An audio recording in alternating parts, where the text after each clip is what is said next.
ታላቅነት ከእምነት እንደሚጀምር አረጋግጣልናለች። ይህ የንግድ ታሪክ ብቻ አይደለም፣ ራዕይ፣ ጽናት፣ የማይቆም እምነት ጭምር ነው። ድሃ ነኝ፣ አቅም የለኝም፣ አልችልም እያላችሁ ያላችሁ ሰዎች የቤተልሔምን የስኬት ታሪክ እስከ መጨረሻው ድረስ ከተከታተላችሁ ከየትም ተነስታችሁ የትም መድረስ እችላለሁ ብላችሁ ታረጋግጣላችሁ። እስከ መጨረሻው ድረስ ተከታተሉኝ። ቤተልሔም ተወልዳ ያደገችው አዲስ አበባ ነው። በትንሿ መንደር ዘነበ ወርቅ ኤሌመንተሪና ሃይ ስኩል ትምህርቷን እንዳጠናቀቀች አዲስ አበባ ዩኒቨርሲቲ በመግባት አካውንቲንግ ተምራ ትመረቃለች። ከወጣችን በኋላ ወትሮም ስራ ለማግኘት ከባድ በሆነባት ሀገራችን በተማረችበት ስራ ለማግኘት ብዙ ለፍታለች፣ ግን ሊገኝላት አልቻለም። አንድ ጊዜ የሆነ ድርጅት ስራ አግኝታ መስራት ትጀምራለች። ነገር ግን ጥቂት ጊዜ እንደሰራች ቋሚ ሰራተኛ አይደለሽም በማለት ያባሯታል።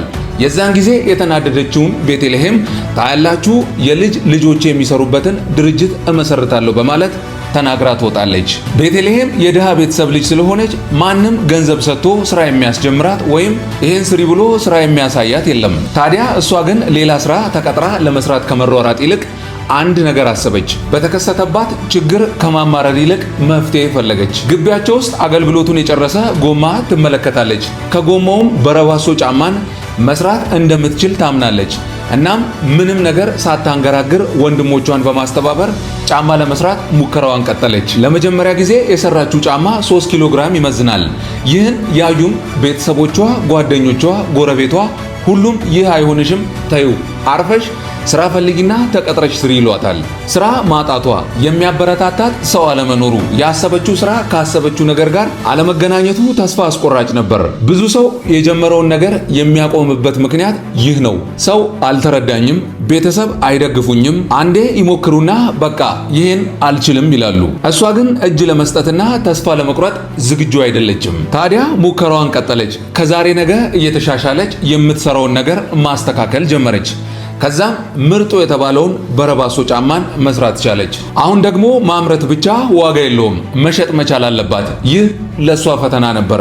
አገራችንም ላይ ገበያ መፈለግ አስቸጋሪና ከባዱ ነገር ነው። ወትሮም የሀገር ምርት አንወድም፣ ስለዚህ የሚገዛት ታጣለች። አሁንም ፈተና አልተለያትም፣ ግን ተስፋ አልቆረጠችም።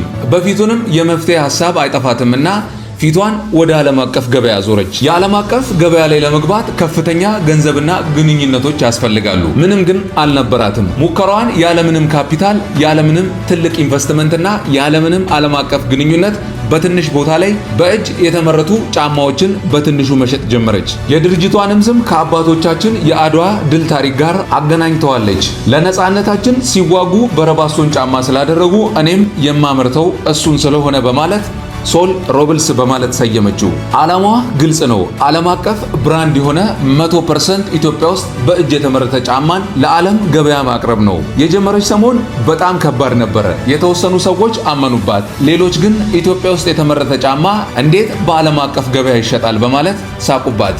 ምክንያቱም የአገር ውስጥ ገበያ ከባድ ከሆነ የዓለም አቀፉ ገበያ ደግሞ በብዙ እጥፍ ከባድ ይሆናል ብለው በማሰብ ግን ቤቲ እጅ አልሰጠችም። ወደፊት ተራመደች፣ መሻሻሏንም ቀጠለች። ለብዙዎችም ኢትዮጵያ ውስጥ በእጅ የተሰራ ጫማ እንደሆነ ማስረዳቷን ጀመረች። በጊዜ ሂደት ሶል ሮብልስ በዓለም ዙሪያ መስፋፋት ጀመረ።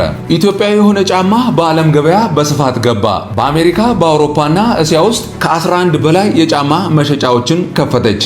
በዛም ዓለም አቀፍ የሥራ ፈጠራ አወዳዳሪ የሆኑ ድርጅቶች ፎርብስ፣ ሲኤንኤን እና ወርልድ ኢኮኖሚክ ፎረም ምርጥ የሥራ ፈጣሪ ሴት በማለት ሸልመዋታል። ይህ ሁሉ ስኬት እየመጣ እንኳን መኪናና ቤቷን ሊያሸጥ የሚችል ችግር አጋጥሟት ያውቃል። ግን ስራዋን አልተወችም። ሞክራ እንዳሰበችው አለመሆኑ፣ ገንዘብ አለመኖሩ፣ የሚያበረታት ሰው አለመኖሩ ተስፋ አላስቆረጣትም። በርትታ መቀጠሏ ለዚህ ክብር አብቅቷታል። አሁን ላይ ከጫማው በተጨማሪ በእጅ የተቆላ ቡናን ለዓለም አቀፍ ገበያ ኤክስፖርት ታደርጋለች። ባላችሁ ነገር ለመጀመር በፍጹም እንዳታፍሩ። ከትንሽ ጀምሩ፣ ትልቅ አልሙ። ፈተናና ውድቀት ያስተምራችሁ እንጂ አያስቁማችሁ። ከየት እንደመጣችሁ በጭራሽ እንዳትረሱ። የትም መሄድ እንደምትችሉም ማመናችሁን እንዳታቆሙ። የቤተልሔም ሕይወት አንድ ነገር ያስተምረናል። ዓለም አቀፍ ተጽዕኖ ለመፍጠር ሀብታም ሆኖ መወለድ አያስፈልግም።